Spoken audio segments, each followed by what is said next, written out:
Former senatorial candidate Samira Gutoc has joined netizens in blasting OWWA Deputy Administrator Mocha Uson.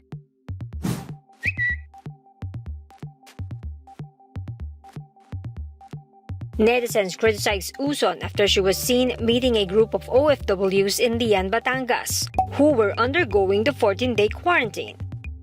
Some critics demanded her resignation over the alleged mass gathering.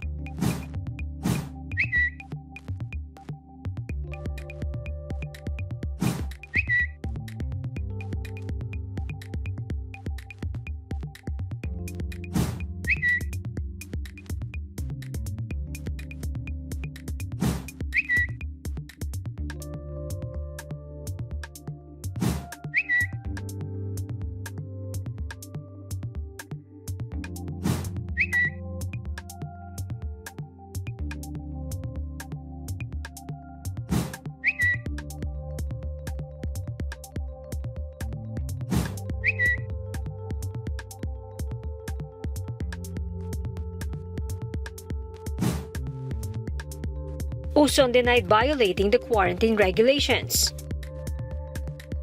Eh, ang problema nga, pagdating doon, naka-mask gathering na nga, kahit may social distancing o kaya may mask, wala na ako magagawa, hindi naman ako nag-organize doon. Kaya nagsalita na lamang ako doon ng mabilis na sinasabi na sumunod po tayo sa guidelines, wag po tayong pumunta dyan sa beach, at kung meron po tayong mga katanungan, may hotline po tayo, meron tayong OWWA house parent dito, ganoon.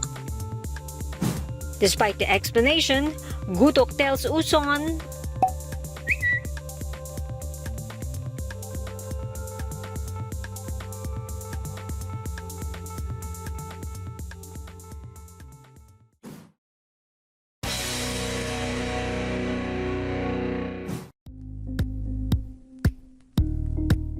Thank you for watching Politiko TV. Please like and subscribe to our channel for more videos.